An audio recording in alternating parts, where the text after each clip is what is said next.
Hola, buenos días. Los saludamos desde la Ciudad de México. David está en Mérida. Gracias, David, por estar aquí. Gracias a las personas que se están conectando y también a las que lo van a ver en diferido en nuestro canal de YouTube. Hoy nos encontramos, bueno, yo soy Ángela Correa, soy la encargada de eventos y de comunicación Worky. Y hoy nos encontramos para un webinar muy esperado, David, reformas laborales y de nóminas para el 2025. Y antes de darle la palabra a David, quiero presentar a David. Es licenciado en contaduría, certificado y maestro en fiscal. Lleva más de 30 años en esta práctica profesional. Es especializado en nómina, seguridad social y temas laborales. Siempre es nuestro speaker estrella porque siempre nos actualiza y nos está aclarando dudas sobre todo lo que está pasando en términos fiscales de reformas laborales. Así que muchas gracias por este espacio, David. Vamos a grabar la sesión. Sin embargo, queremos que estés hasta el final para que podamos resolver las preguntas al final y ya después subiremos en el canal de YouTube la grabación. Así que te doy la palabra. Muchas gracias, Angie, con mucho gusto. Y pues estamos listos para comenzar. ¿Se escucha mi voz? Sí, se Si escucha perfecto. se Perfecto. escucha bien, bueno, es que vi en el chat de preguntas y respuestas alguien que escribió que no se escucha. Bueno, y entonces no es una cuestión local mía.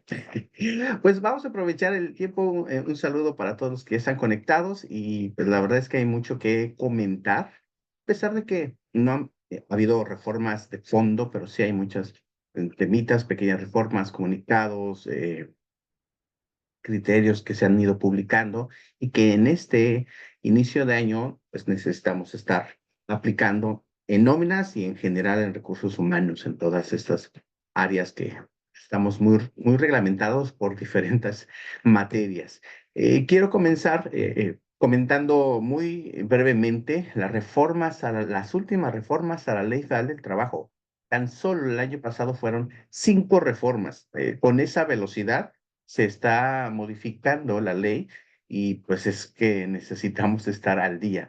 Obviamente son reformas menores de un artículo, una fracción o algunas un poco mayores donde se inserta un capítulo, pero siempre hay que estar atentos para saber si esta reforma, si algo de lo que cambia nos impacta en las relaciones laborales o literalmente el cálculo de nóminas. El breve resumen comenzó en abril del año pasado la reforma al artículo 994, fracción tercera de la Ley Federal del Trabajo, donde se establecía ya de manera explícita la infracción y la multa consecuente por a patrones, a empresas que no se han inscrito al FONACOT, al Instituto del FONACOT.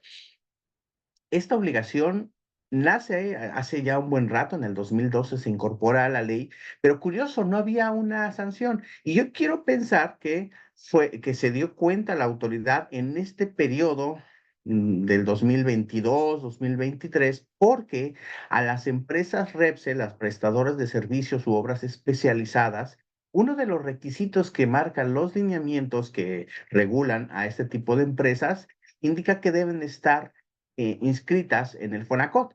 Las inspecciones laborales que la Secretaría del Trabajo ha estado haciendo, la federal, tanto la federal como las estatales, seguramente ya habrán incorporado esta obligación y cuando intentan sancionar al patrón, pues sorpresa, no había sanción y quizá por eso es que se dieron cuenta que a la hora de ejecutar el procedimiento sancionador que establece el reglamento correspondiente, pues no procedían esas multas.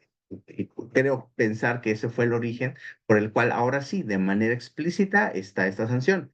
Y muy importante, toda empresa, todo centro de trabajo, todo patrón que tiene al menos un trabajador, está obligado a inscribirse, independientemente que el trabajador o los trabajadores soliciten o no créditos. La obligación de inscripciones para todos. Entonces, revisen si tienen por ahí su inscripción correcta, nada más para pues es tener un check más, una palomita más y evitar que ahora sí la autoridad, si llega a aparecerse por ahí, sancionen al patrón. La otra reforma la estuvimos esperando por más de un sexenio, la reforma al artículo 74 que establecía por ahí la fracción séptima, que era descanso obligatorio el 1 de diciembre de cada 6 años, cuando fuera la transmisión del Poder Ejecutivo. Pues bueno, antes de la Cuarta Transformación ya se había modificado la Constitución, ya se sabía, pero faltaba esta reforma. Entonces esto sí fue de trámite y pues ya quedó ahí como debió haber sido. Y más curioso porque se reformó un día antes de que entrara en vigor y que se ocupara esa fecha. Y en diciembre nos sorprendió y nos acudió la autoridad con 3 reformas, 3 publicaciones, 3 días, 3 fechas diferentes, que salió en el Diario Oficial de la Federación la publicación de reformas a la ley. Una muy mencionada, muy publicitada, llamada esta reforma como Ley Silla, es decir, se incorporó a la Ley Federal del Trabajo algunas precisiones respecto a la obligatoriedad de los patrones de tener sillas, asientos disponibles para los trabajadores. Entonces, se reforma, fue el artículo 132, fracción quinta, como el principal, pero en esa misma reforma hubieron algunos más que están relacionados con esta obligación. Y ahora sí, pues queda, ya estaba la obligación, pero ahora, digamos, hacen el énfasis para que aquellas empresas que principalmente tienen trabajadores que durante su jornada están de pie, sus trabajadores están mucho tiempo, les permitan usar esas sillas. Entonces, pues bueno, tenemos esa reforma que también ya venía desde tiempo atrás anunciándose, por fin quedó. Luego, 3 días después, se publica en el Diario Oficial de la Federación una reforma un poco más digamos, acorde a los temas de razones de género para fomentar, ¿no?, la erradicación de brechas salariales por razones de género, que las damas ganen exactamente lo mismo que los caballeros en puestos idénticos y con responsabilidades idénticas, que no haya ninguna discriminación por el simple hecho de tener X género. Entonces, eso quedó plasmado en el artículo 86 con una reforma pues, menor, igual ni siquiera se enteraron. Y finalmente cerramos 2024 con la reforma de la ley donde aparece un capítulo que regula el trabajo o las relaciones laborales, realmente sería como el término más correcto, mediante plataformas digitales. Esto también hubo mucho tiempo que se estuvo cabildeando, negociando, hablando, y se había pospuesto por una u otra razón y por fin llegaron a un acuerdo. Las plataformas como las de entrega a domicilio o las de transportación que ponen a disposición un servicio y una persona está prestando el servicio mediante esta aplicación, va o puede tener, no en todos los casos. La verdad es que es bastante interesante cómo comienzan a regular. He estado leyendo ya opiniones de abogados, de intérpretes de la ley, que no deja de tener sus bemoles, pero es un primer paso y creo que es un buen avance. Entonces, aquellas personas que cumplen más el- en sus trabajos, en sus servicios, generan más de lo que sería equivalente a un salario mínimo, se convierten en trabajadores y tendrán prestaciones. Y lo interesante es cómo definir la jornada, porque pues, mientras está el servicio en la aplicación marcando, está la relación laboral activa, y cuando no hay servicio, pues se inactiva. Está interesante. Y fue lo último que se incorporó en la ley. Hoy lo que vamos de este 2025, todavía no se ha publicado nada. Se siguen trabajando algunas otras propuestas que ya llevan tiempo, ya llevan meses, y pues están ahí: lo del aguinaldo, lo de incremento a prima vacacional, descanso, un segundo descanso a la semana, una semana de 40 horas, en fin, tenemos algunas que están pendientes y que por lo menos en este periodo legislativo que ya arrancó, no he escuchado que le estén dando prioridad. No sabemos, termina hasta junio, así es que hasta abril, perdón, vamos a esperar que avance el proceso legislativo y veamos si hay alguna otra reforma, pero sí es importante estar al pendiente. Vean, se dan demasiadas, tocan demasiado la ley del trabajo los legisladores, y pues esto en muchas ocasiones nos tiene que estar poniendo actualizados para poder cumplir. Lo que ya sabemos, cada año se modifica, se actualiza el valor del salario mínimo. Creo que al día de hoy ya pues es bastante conocido que tenemos un nuevo salario mínimo y que además lo interesante, por lo menos para mí me ha llamado mucho la atención la brecha que se ha abierto entre el valor del salario mínimo en lo que conocemos como la zona libre, no sé libre de qué, pero la zona libre de la frontera norte y el resto de México. Ya es más de 100 pesos, más de 140 pesos de diferencia. Yo originalmente estaba estimando que se iba a ir acortando, pero no, está haciendo exactamente lo contrario, se va haciendo más amplia esta brecha y hay que tener en cuenta lo mismo. Yo creo que si empieza en frontera a causar ciertas distorsiones por ya ser un salario mínimo bastante elevado en comparación con lo que aplica en el resto del país. Se han dado algunas eh, complicaciones para efectos del impuesto sobre la renta por esta cantidad tan elevada y que no se ha reflejado en una actualización equiparable en la tarifa del cálculo del ISR.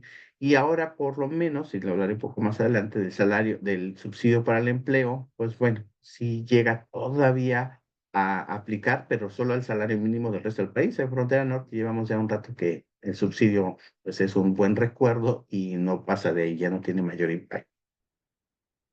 Sigue habiendo esta discusión, hoy es muy evidente, muy presente, de, oye, y si el trabajador que gana salario mínimo le pago algo más, le tengo que ahora sí retener el impuesto que se determine. La respuesta es sí.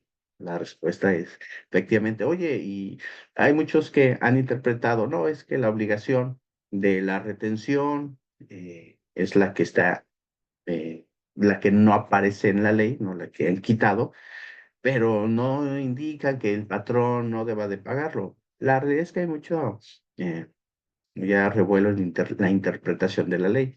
Yo sostengo y hasta ahorita la autoridad fiscal, el SAT, se ha mantenido bajo esta misma línea. No se retiene y no se entera. El patrón no tiene la obligación de enterar ese ICR que se calculó sobre un salario mínimo que la ley le indica que no se lo debe retener al trabajador. El patrón no lo absorbe, se queda en términos prácticos como si estuviera exento, pero no está exento, nada más es, no hagas nada, le dicen al patrón. Pero si le agregan un centavo más, ya se descompuso, entonces sí viene la retención del impuesto sobre la renta. Algo interesante en materia de seguridad social que también en diciembre se publicó, diciembre pasado, fue un criterio del IMSS, del Consejo Técnico, un acuerdo del Consejo Técnico del IMSS, referente al tratamiento de premios de puntualidad y premios de asistencia.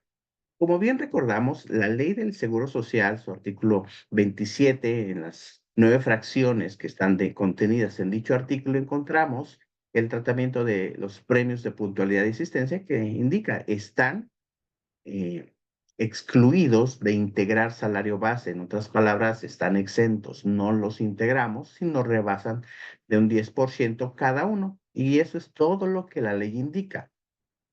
La autoridad, el IMSS específicamente, se ha estado percatando que muchos patrones utilizan estos conceptos de manera nominativa solamente, es decir, los mencionan en sus nóminas, los ponen en sus recibos de nómina y pagan invariablemente el 10% de premio de puntualidad y el 10% calculado sobre el salario por premio de asistencia. Y ya. Y cuando el IMSS llega a revisar y pide registros de asistencia, controles de asistencia, pues resulta que el patrón no los tiene. Ahí es donde comienza a dudar el IMSS que realmente esos pagos sean como tal premios o prestaciones o bonos de puntualidad o de asistencia. Y pues el IMSS tomó la determinación basado también en varios resoluciones que ganó en algunos pleitos donde los patrones no estaban de acuerdo o estaban inconformes de que les determinan esos créditos fiscales, se inconforman y empezó a ganar el IMSS. Y entonces el IMSS dijo, a ver, entonces su interpretación, su criterio, pues está siendo respaldado por otra autoridad y por eso es que publican estos acuerdos. Para el IMSS, cuando vea en las nóminas, en los recibos de nómina, que se están entregando premios de puntualidad y o de asistencia a los colaboradores, sí o sí se requiere tener evidencia de esos controles de asistencia y puntualidad. ¿Y qué evidencia podemos tener? Pues no hay más que registros de asistencia, ya sea a través de relojes checadores o de hojitas, o de los relojes, los mecánicos de antes, los biométricos de hoy, el que utilices, no importa, pero debes de tener. Y no solamente tener el registro, sino que efectivamente si alguien se lleva el premio de puntualidades porque con base al horario que tiene asignado, llegó temprano, que con base en la jornada que tiene, asistió.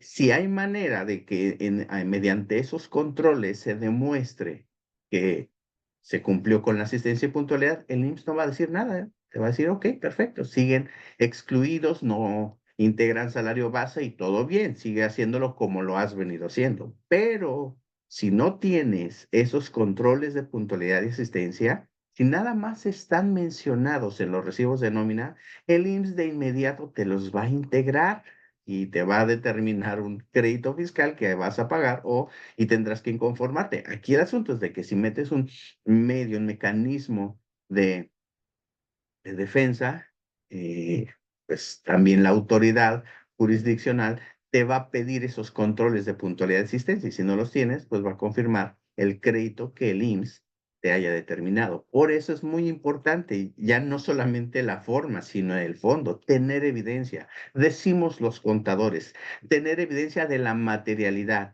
tener evidencia de que efectivamente hay un registro, un control de esa asistencia y de esa puntualidad. Y hay reglas, no solo es tener el registro, sino un reglamento interior, aunque no sea un reglamento registrado ante el Centro de Conciliación y Arbitraje, que tú tengas un plan, un documento que establezca esas reglas, que obviamente sea conocido para los trabajadores, que haya evidencia que le diste cuáles son las reglas y se aplique. Si tú tienes entonces la evidencia de esos controles y que efectivamente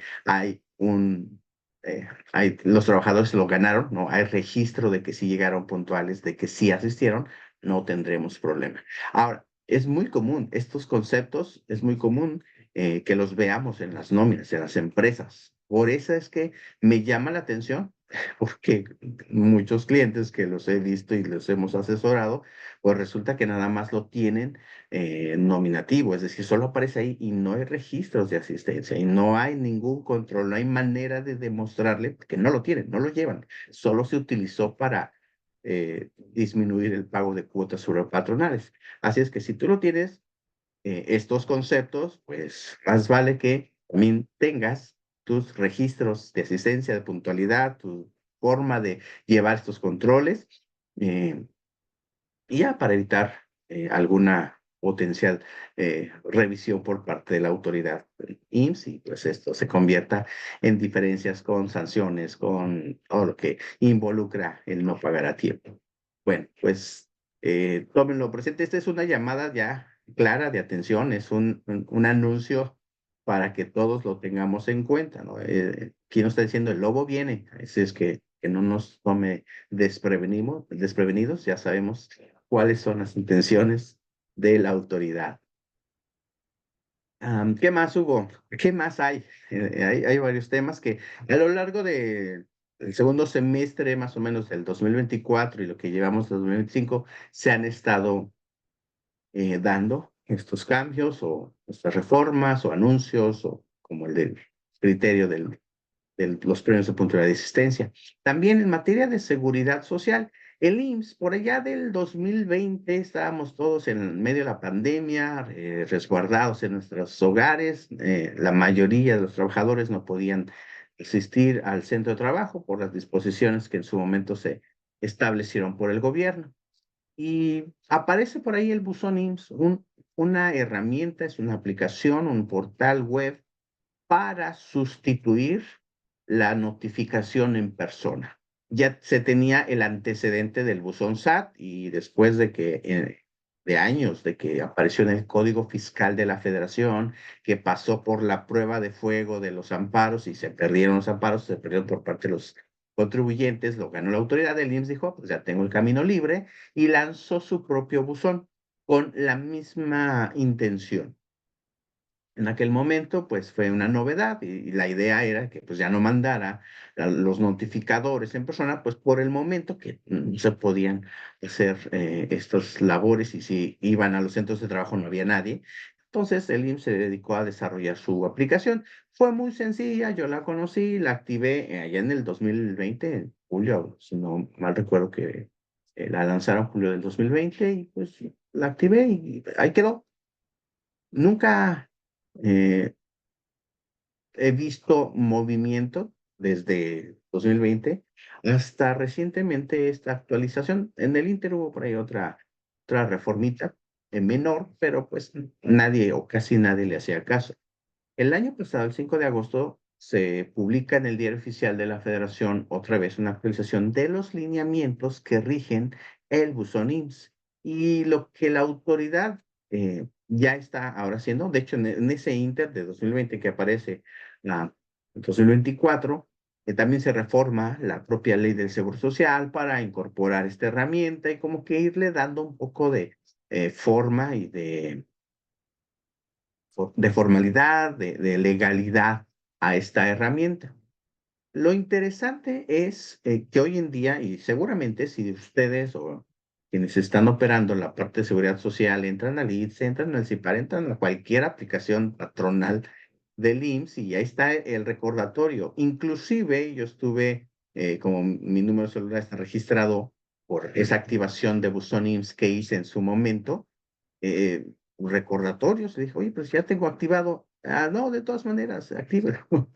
Dije, ah, bueno, intenté reactivar y pues no, o sea, ya está activo. No me di cuenta, o por lo menos esa es mi percepción, que el IMSS no tiene muy bien el control y habrán sido mínimas personas, mínimas empresas que activamos el buzón IMSS desde antaño. Bueno, hoy ya es una campaña masiva y el IMSS quiere, y creo que le está poniendo mucho énfasis, mucho peso a que todo patrón active el buzón IMSS. Esto le va a dar velocidad y vaya, los del IMSS son veloces. En materia de fiscalización tenemos a un peso pesado, a una institución bastante eficiente y esto le va a dar mucho mayor velocidad y eficiencia. Es un arma de dos filos, obviamente, pues sí nos puede ahorrar las idas a la subdelegación y todo este asunto que suena interesante, pero por otro lado también se lo va a ahorrar al IMSS los notificadores, que ellos van y llegan y ponen el pie ahí en la puerta y no dejan cerrar y me pagas o te embargo, ¿no? Ese es su lema de los notificadores.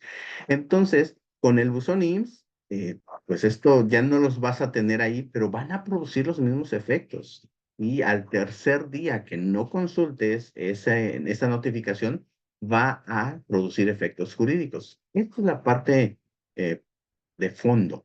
Esta aplicación, este mecanismo, sin la necesidad de que haya una respuesta por parte del notificado, del patrón notificado o del particular. Ahorita hablo un poco más al respecto. Se va a considerar legalmente que ha sido notificado si después de 3 días no responde.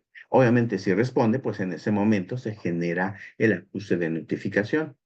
En estos lineamientos se abre el abanico. Ya no solamente es una aplicación para patrones. Comienza a abrirse y así lo menciona los lineamientos, este acuerdo publicado en agosto pasado, hace mención a las personas particulares.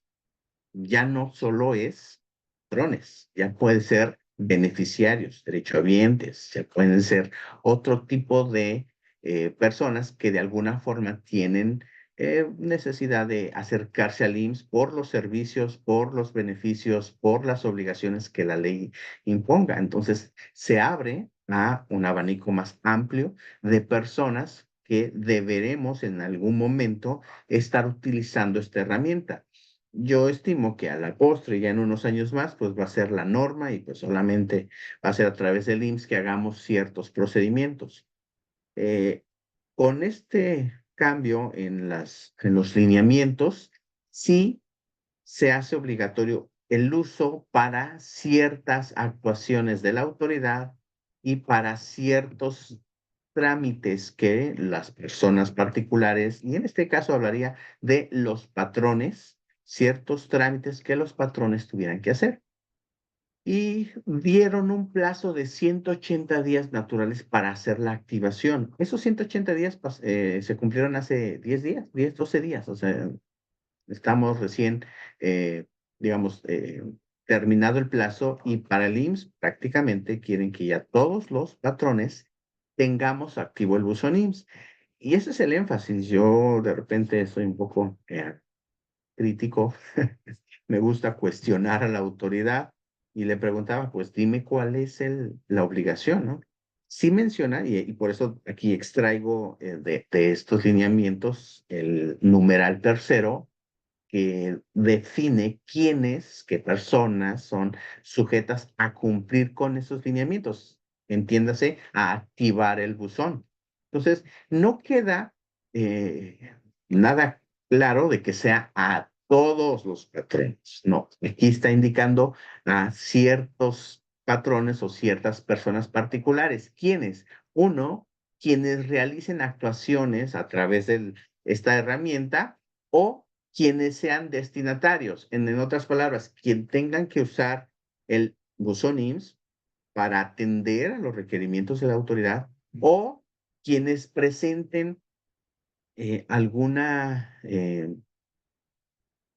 trámite, quienes tengan que atender alguna resolución o acto de la propia autoridad. Solo ellos pues tienen la obligación. Y lo que está haciendo paralelamente el IMSS para obligarnos a activarlo es que está pasando ciertos trámites para que única y exclusivamente se hagan a través de buzón IMSS. Entonces, el IMSS nos dice, bueno, pues los obligo a la fuerza si quieres presentar ciertos trámites y requieres hacer ciertos procedimientos solamente a través de buzón IMSS. Por lo tanto, tenemos que activarlo. La activación es bastante sencilla. Necesitas un número de teléfono celular y un correo electrónico. Entras al portal, capturas estos dos medios de contacto, te van a mandar un mensaje de texto con una clave, te van a mandar un correo electrónico con un link. Bueno, nada más hay que hacer clic en el link. En el mensaje de texto únicamente hay que durar esa clave en el buzón y listo, se confirma y ya con eso está activo. Se activan y no hay manera de desactivar. No existe forma de que lo desactives. Sí hay manera de cambiar los medios de contacto, eso sí, pero no de desactivarlo nunca en la vida. Eso es interesante tomarlo en cuenta. Oye, pues es que la empresa lleva tiempo que no tiene actividades, operaciones. Eso no va a ser eh, motivo por el cual se desactive. Oye, dimos de baja el registro patronal. Pues que bueno, ni siquiera eso permitía la desactivación. O sea, es algo que a tomar en cuenta, ¿no? Yo desde que comenzó he estado dándole seguimiento, analizando con detalle los lineamientos y pues encuentro cosas que pues no me agradan mucho, pero bueno, espero nunca tener necesidad de ir con un abogado para que me defienda. Lo relevante, al final de estos lineamientos viene un listado, unos numerales, 10 apartados, de las funcionalidades de este buzón. Entonces, los que voy a destacar son aquellas que pues, son la entrada para que quienes tengan que hacerlo deberán activar sí o sí dicho buzón. Numeral 6, promociones electrónicas. Si necesitas presentar una aclaración, si requieres orientación para mediante el funcionamiento de dicho buzón o para presentar declaraciones informativas de contratos de servicios u obras especializadas, la famosa IXOE, o servicios de cobranza, créditos fiscales, diferencias, multas, si tú requieres ante la autoridad pedir una aclaración o considerar presentar pruebas para que no proceda o para que demuestres algo, ahí sí deberás usar únicamente buzón IMSS o la autoridad. todos aquellos que hayan activado su buzón IMSS, pues la autoridad va a estar utilizando, en vez de que te mande un notificador, pues te va a mandar un aviso al buzón IMSS, tú tendrás que consultar y te va a decir, oye, pues me debes tal diferencia o tal mes o bimestre de cuotas sobre patronales y de esta manera, pues va a proceder. Eh, Todo el tema de cobranza y algo interesante, la clasificación de empresas y de vigencia de derechos, clasificación de empresas para el, el seguro de riesgos de trabajo, cualquier aclaración, cambio, eh, información de que tengas que cambiar tal vez de clase, agregar actividades o suspender actividades, solo se hará mediante buzón IMSS. Y vigencia de derechos para los trabajadores, para aquellos que requieren hacer algún cambio o se movieron para que ahora tengan el beneficio de los servicios, perdón, del instituto en otra entidad, en otra ciudad, pues ellos deberán hacerlo o solicitarlo a través del buzón IMSS.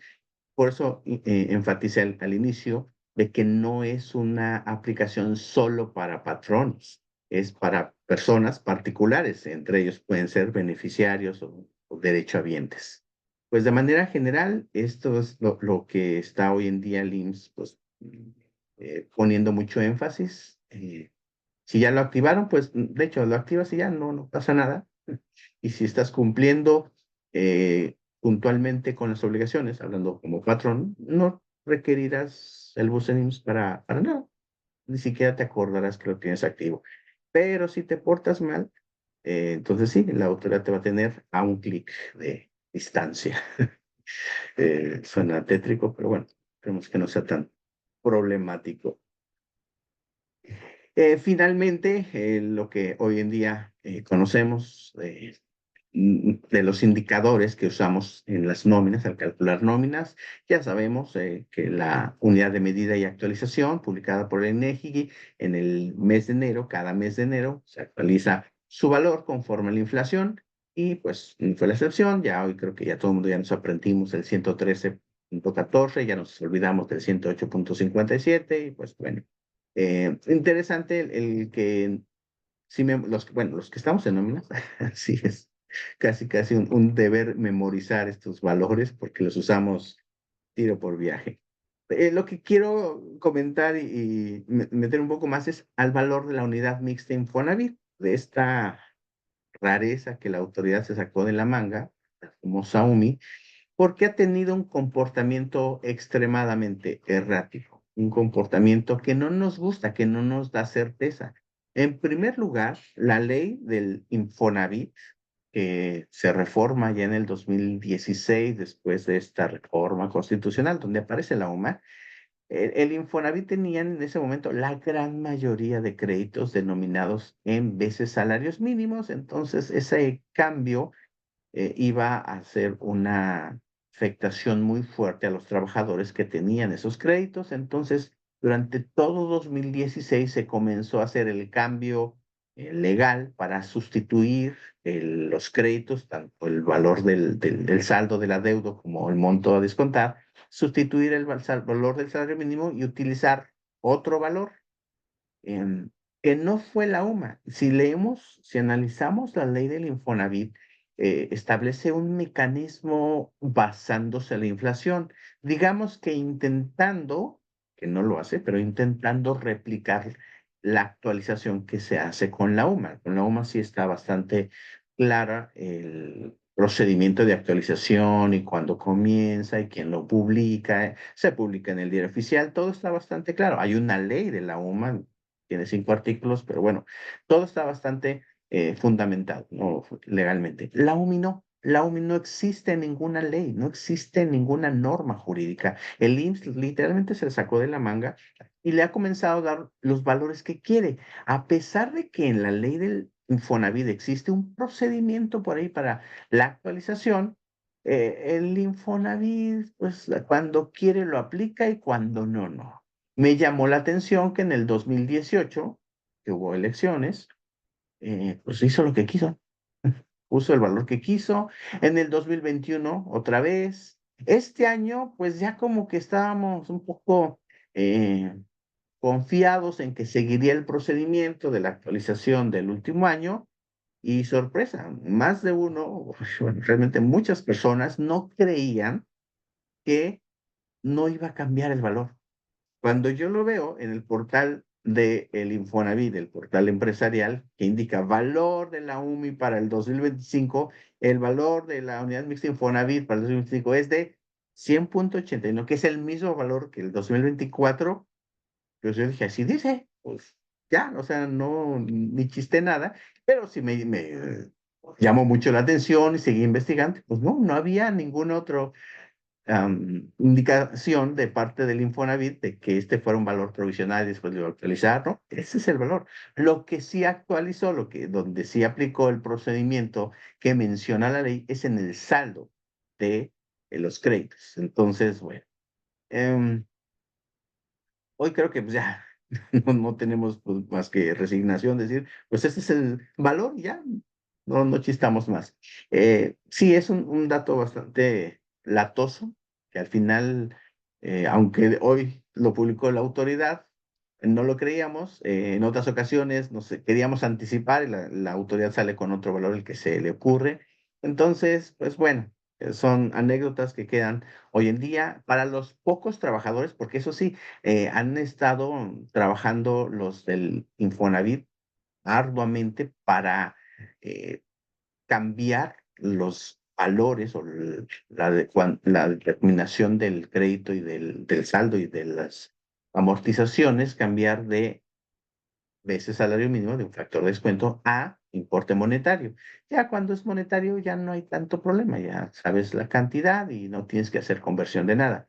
Entiendo que ese es el objetivo para que el 100% de los créditos quede así, pero todavía queda una pequeña cantidad de trabajadores que por alguna razón no se han hecho el cambio, varias, pero ya son la minoría. Entonces, yo estimo que en un futuro nos iremos olvidando de esta UMI y todos ya serán créditos denominados en pesos, pero eso va a tardar, no va a ser en unos 2, 3 años, yo creo que sí se va a llevar un buen tiempo más, así es que pues tengamos paciencia, los que estamos en nómina, pues ya sabemos, el siguiente año pues esperaremos a ver qué pasa, pero no nos preocupemos, el Infonavit no tiene palabra y son lentos, como ellos solos. Espero que no haya quien entienda. Bueno, bueno, si se entera, así soy yo, oye, directo con la autoridad. Otra novedad 2025, el subsidio para el empleo, el subsidio para el empleo que estaba a punto de morir, ya medio mundo ya se había olvidado del subsidio. En mayo del año pasado, la autoridad lo resucita y en diciembre, el 31 de diciembre, muchos estaban a punto ya de echarse sus 12 uvas cuando se enteran que el subsidio para el empleo se actualiza, ¿no? De la modificación que sufrió a mayo del año pasado, lo único que la autoridad hizo fue actualizar los montos.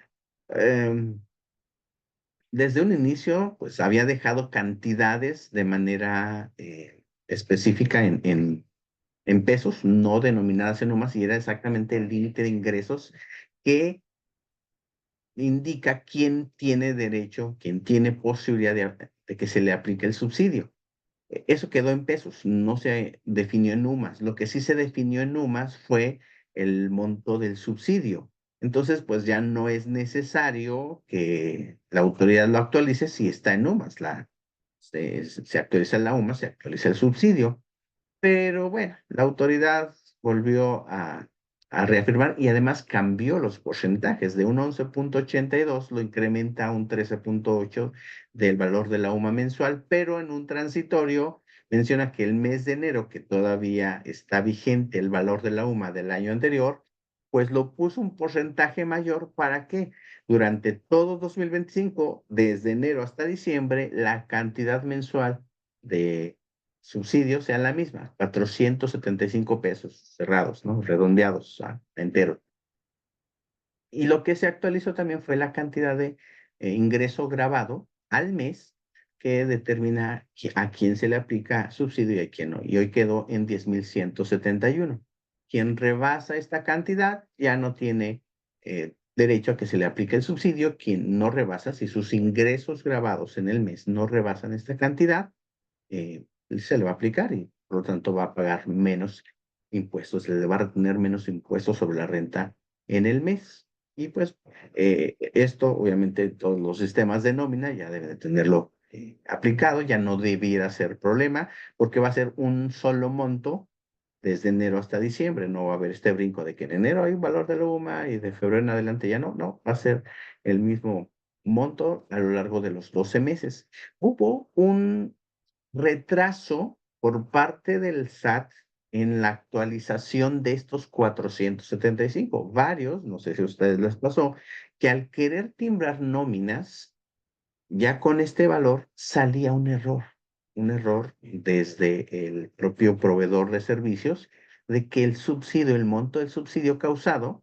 rebasaba lo que el SAT tenía y el SAT se había quedado con los 390.12 y por eso salió el error. Pues la autoridad lo corrigió el 30 o 31 de enero para que podamos ya timbrar, ¿no? Entonces fue una lata también a la misma autoridad. Fue el 31 porque fue el último día del mes que él mueve, que modifica y ya se acordó, ya le llegaron por ahí las quejas y ya por fin le actualizó y ahora sí sin problemas.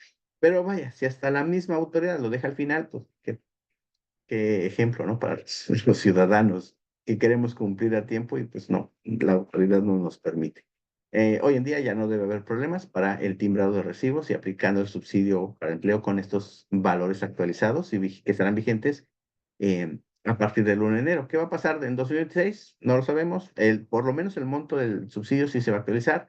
Yo quiero pensar que el límite de ingresos otra vez se va a actualizar, entonces estaremos en esta dinámica. Es lo que hoy visualizo, no es que así vaya a ser. Lo que hoy visualizo es que cada diciembre estaremos atentos a que la autoridad vuelva a publicar, sobre todo el valor del monto de ingreso. Siempre busca la autoridad que sea un poquito arriba del salario mínimo para que los que ganan salario mínimo y un poco más tengan este beneficio. Veremos qué pasa, pero por lo menos tenemos de aquí a diciembre certeza de lo que vamos a aplicar de subsidio para empleo en las nóminas. Un tema más, ya con este vamos a ir cerrando. Esta es una reforma que se dio también en diciembre del 2020, pero que tiene efectos a lo largo de cada año. Cada año se está actualizando unos porcentajes y terminaremos hasta 2030, o sea que todavía faltan 5 años, por lo cual veremos un incremento en el costo de las nóminas, queramos o no. Ya esto ya quedó en ley y esto ya está aplicando, ya llevamos 2 años, dos incrementos al costo de la carga social, específicamente al ramo de cesantía en edad avanzada y vejez, de las cuotas patronales.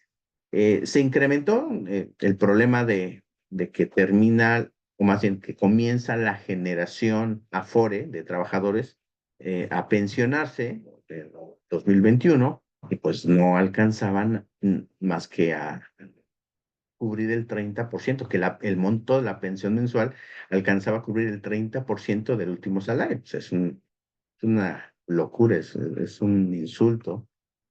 Entonces, el mecanismo y la solución, pues siempre es la misma, ahorrar más. El asunto es quién, ¿no? ¿Quién pone ese dinero para ahorrar? El gobierno ya lo había intentado y en la ley 73 ese fue el énfasis, el gobierno financiaba, pero se quedó sin lana. Después vino el Afore, que se le dejaban al trabajador y pues el trabajador con ese 1.25%, pues ya vimos que no funcionó. Y pues, ¿quién faltaba? Los patrones. Entonces le cargan al patrón este incremento de ahorro para el retiro. Y lo que se les ocurrió a nuestros legisladores fue poner diferentes rangos, que a mayor salario, mayor porcentaje. Estaba de manera fija el 3.15 y ahora tenemos varios rangos, 8 rangos que aparecen por aquí, con diferentes porcentajes según el importe del salario base de cotización. Pero se les ocurre mezclar peras con manzanas. El primer rango ponen salario mínimo y después ponen UMA. Entonces ponen, a ver, el rango que sea más de un salario mínimo y hasta 1.5 UMAS, hoy en día es algo ilógico, ¿no? O sea, más de 278.80, pero menor a 160, redondeando. Es ilógico, o sea, no puede ser algo, ninguna cantidad es mayor a 278.80 ni menor a 160. Entonces, estas dos líneas que yo estoy tachando son rangos que ya no se pueden aplicar porque el valor de la UMA ha quedado muy por debajo del salario mínimo y para el próximo año estoy casi seguro que la siguiente línea también la vamos a tachar porque pues, se va abriendo con esos porcentajes de incremento al salario mínimo que son mucho más elevados que la inflación, pues va a estar eliminando. Yo creo que por ahí de 2030 nada más quedaría el primer renglón del 3,15% y los últimos dos o tres del porcentaje que paga el patrón de esta cuota y que se va a la FORE. Hoy lo que aplicará 2025, y ya lo vamos a ver, esto no lo van a ver, no lo van a sentir en el bolsillo los patrones, sino hasta el 17 de marzo próximo. Ahorita todavía está medio latente.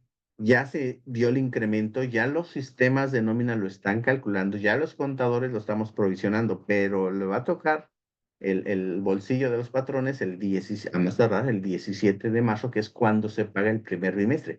Muchos van a decir, oye, ¿por qué pagamos hoy más en este bimestral? Ha preguntado, pues por este costo, se incrementa en promedio un punto porcentual el costo de tu nómina, un 1%. Entonces, si tú pagas 100,000 pesos, estoy poniendo números al azar, 100,000 pesos mensuales, pues te va a costar 1,000 pesos más.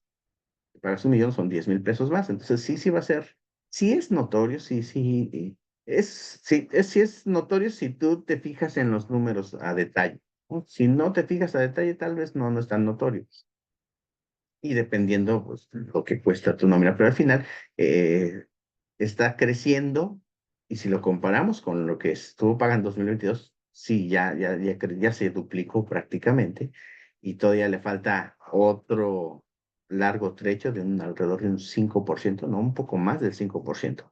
En los que están en el último rango de 4,1 UMAS en adelante, son 13,000 pesos mensuales, 14,000 mensuales en adelante, o sea, la gran mayoría de trabajadores. Por esa razón sí se van los patrones a sentir ese brinquito en los costos y pues, de modo, ya está.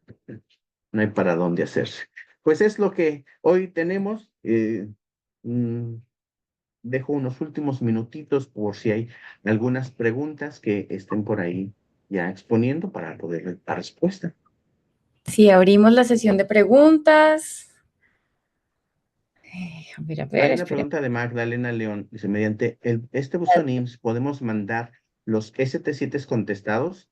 Específicamente, no está como para la parte operativa como respuesta de ST7, ST9 o recepción de los ST2, ST3. No está pensado para eso. Está pensado, y así lo indica estos lineamientos, los que hoy están publicados, que si tú tienes una aclaración en una rectificación de la prima de riesgo de trabajo, si te sancionaron porque no declaraste y tú decías, pues es que no tenía la obligación de declarar, o si me ha tocado ver, es raro, pero de repente se distorsionan, muy raro, las primas de riesgo de trabajo y la autoridad pues te manda un cambio que no está pegado ni siquiera a la declaración, ¿no? De primas de riesgo, ¿no? Que se incrementa máximo 1% hacia arriba o hacia abajo.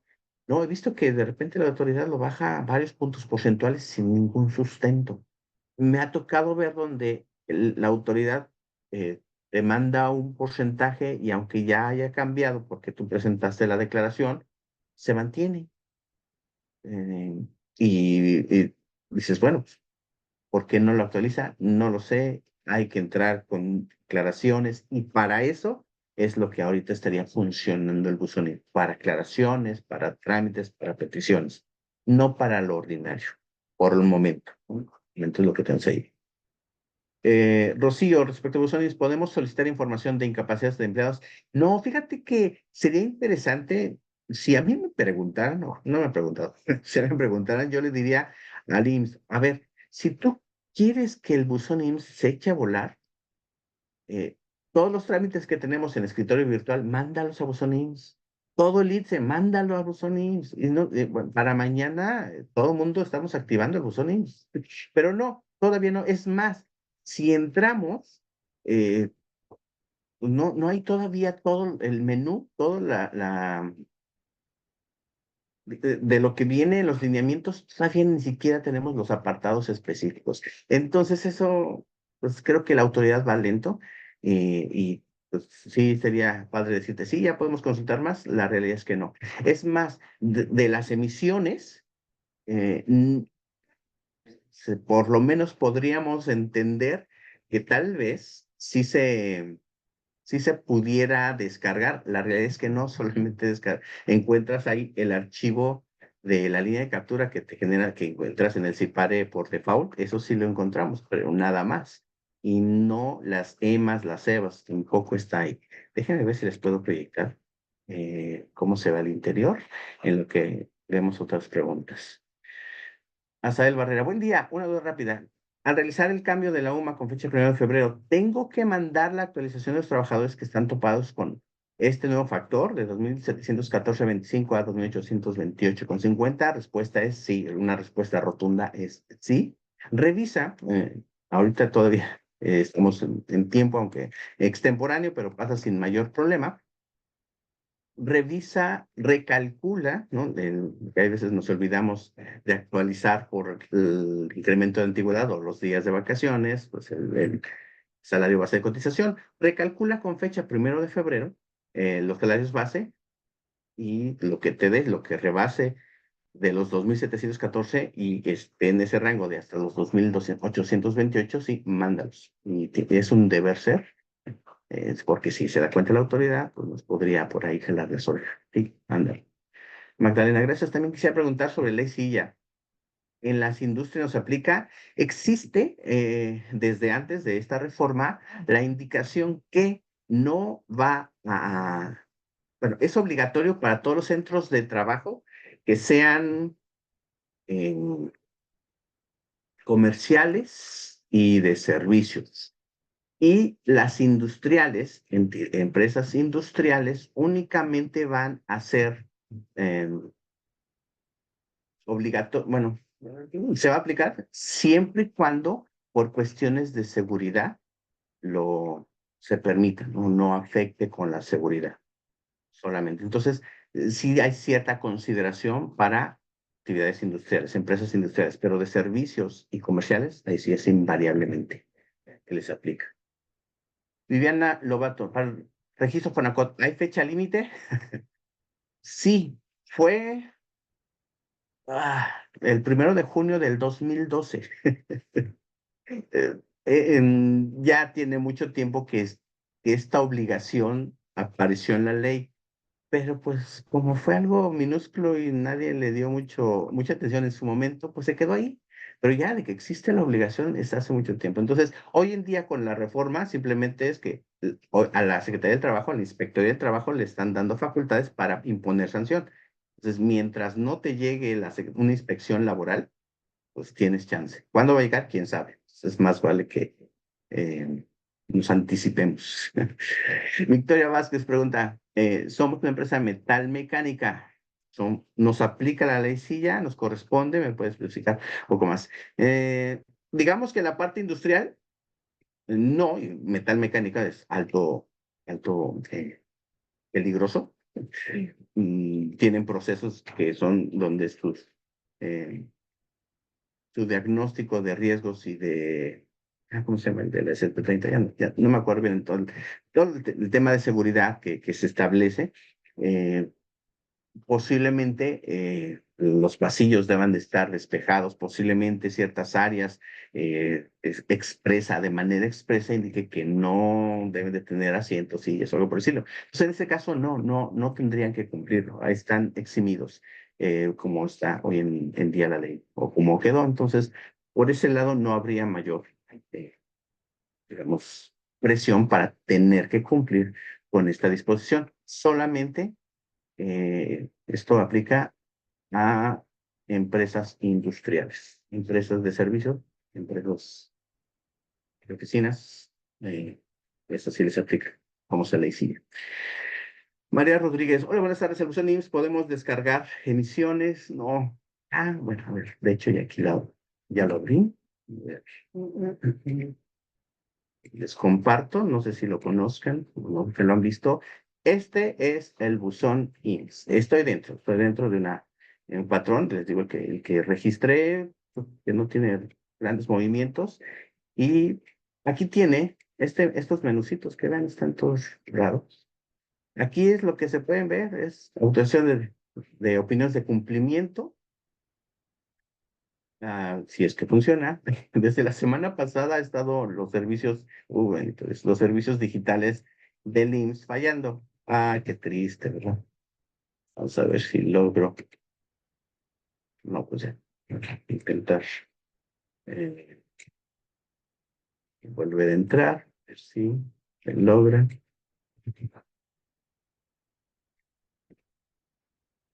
Para que puedan visualizarlo.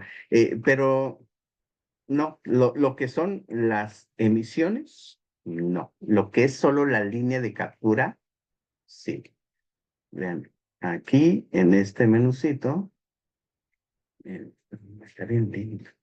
En mis expedientes, esto es todo lo que está hoy disponible. Creo yo que todavía le falta.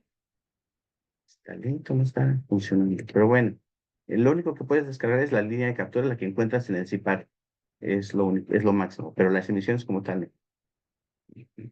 Rocío, van a dar un curso de prima de riesgo de trabajo. No sé, Angie, cómo esté la programación. Ahí nos puedes ayudar.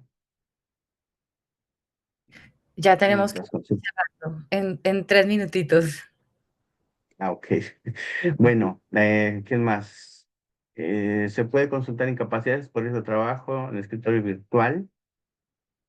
Se pueden consultar todas las incapacidades. Sí, el escritorio virtual ha estado fallando desde la semana pasada, según el IMSS publicó en sus redes sociales que sí ya había quedado, pero yo ayer quise entrar y no pude entrar. Pero sí, técnicamente desde ahí se pueden consultar o en el IMSS. María, sobre encontrar línea de captura. Efectivamente, la línea de captura es el único documento que encuentras ahí. Magdalena, ¿cómo podemos comprobar que se afecta la seguridad ante algún auditor? Por ello, no tenemos la ley silla. Tendrían que revisar la aplicación de la NOM 030. Ahí establece todo el diagnóstico de riesgos y de salud del centro de trabajo. Desde ahí tiene que establecerse. Entonces, si ya cumpliste el NOM 030, ahí mismo en ese diagnóstico de riesgos y de seguridad, te lo va a indicar si se puede o no se puede. Listo. Unas preguntas más, ya las últimas, estamos a punto de terminar. Alicia, ¿cómo se modificarán los horarios diurnos, mixtos, nocturnos si cambia la ley a 40 horas semanales? Pues va a ser interesante cómo termine redactado. Y ese es el problema. Hoy no nos podemos aventurar porque puede ser en varias, yo digo, en varias dimensiones, en frente, hacia adelante, hacia atrás. No sé, no podría yo aventurarme a decir cómo terminará siendo, pero va a estar complicado. Yo te diría, no te anticipes en general ya los detalles, sino más bien si llegan a aprobarse, que digamos hay más de un 50%, esa es mi visión, de que sí llegue a modificarse en algún momento en esta administración. No te aseguro que sea en este año. Vamos a ver estos primeros 3 años de gobierno. Si en este año no se da, tenemos los dos primeros 3 años, vamos a ver qué sucede. Porque tienen otras prioridades hoy esta administración, entonces no veremos que le den mucha atención a esto. Si no sale publicado, entonces si no sale aprobado en este año, recuerda nada más los periodos del proceso legislativo. Este primero, que empieza en febrero, termina el 30 de abril, el segundo es del 1 de septiembre al 15 de diciembre. En esos periodos, si hacen algo, tendrán que aprobar. Y mientras, pues no, no hay nada claro. Guillermo Montes, hola, con respecto al subsidio para empleo a los trabajadores que ganan el salario mínimo, no se les retiene ni IMSS ni ISR, como marca la ley. Ellos ganan neto 8.364. ¿Cómo impacta este ajuste de subsidio para empleo? Es decir, ellos ganarán 8.364 al mes, más el subsidio para empleo en forma neta. No. Más bien, lo que tenemos que hacer, lo que hacen los temas de nómina es sobre esos 8.364, hacen el cálculo del ISR, aplicando la tarifa del periodo del mes. Luego, lo que dé de ISR calculado, se le resta los 475 de subsidio y va a quedar una cantidad todavía positiva. Esa es la que no se retiene, esa nada más se queda ahí en el cálculo y de ahí no sale. Hoy en día, salvo que le hayas pagado lo de 3, 4 días, sí pudiera llegar a salir que esos 475 sea superior a el cálculo del ISR de ese mes. Si fuera así, no se retiene nada, ni se le entrega nada. Eso de entregar el subsidio en efectivo fue hasta abril del año pasado. Hoy ya eso ya no está permitido por la propia autoridad. Pues ahí muere, no le retienes nada. Si llegase a quedar un poco más, se pierde. Lo que podemos decir, no se pierde ese subsidio y, y ya no se retiene nada. Finalmente, la última, Juan Hernández. ¿Hay algún documento que avale que ya activamos el buzón IMSS? El único está aquí mismo. Entras al buzón IMSS y aquí tienes, ahí está, ojalá, esta parte que dice activación buzón IMSS y eh, es un acuse de que ya quedó. Eso es todo lo que tienes. Si puedes entrar y descargar ese acuse, es la única validación de que ya lo tienes activo.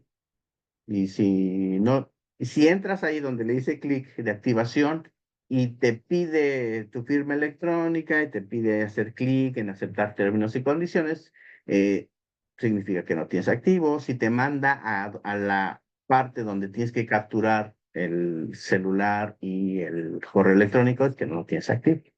Esa es la forma.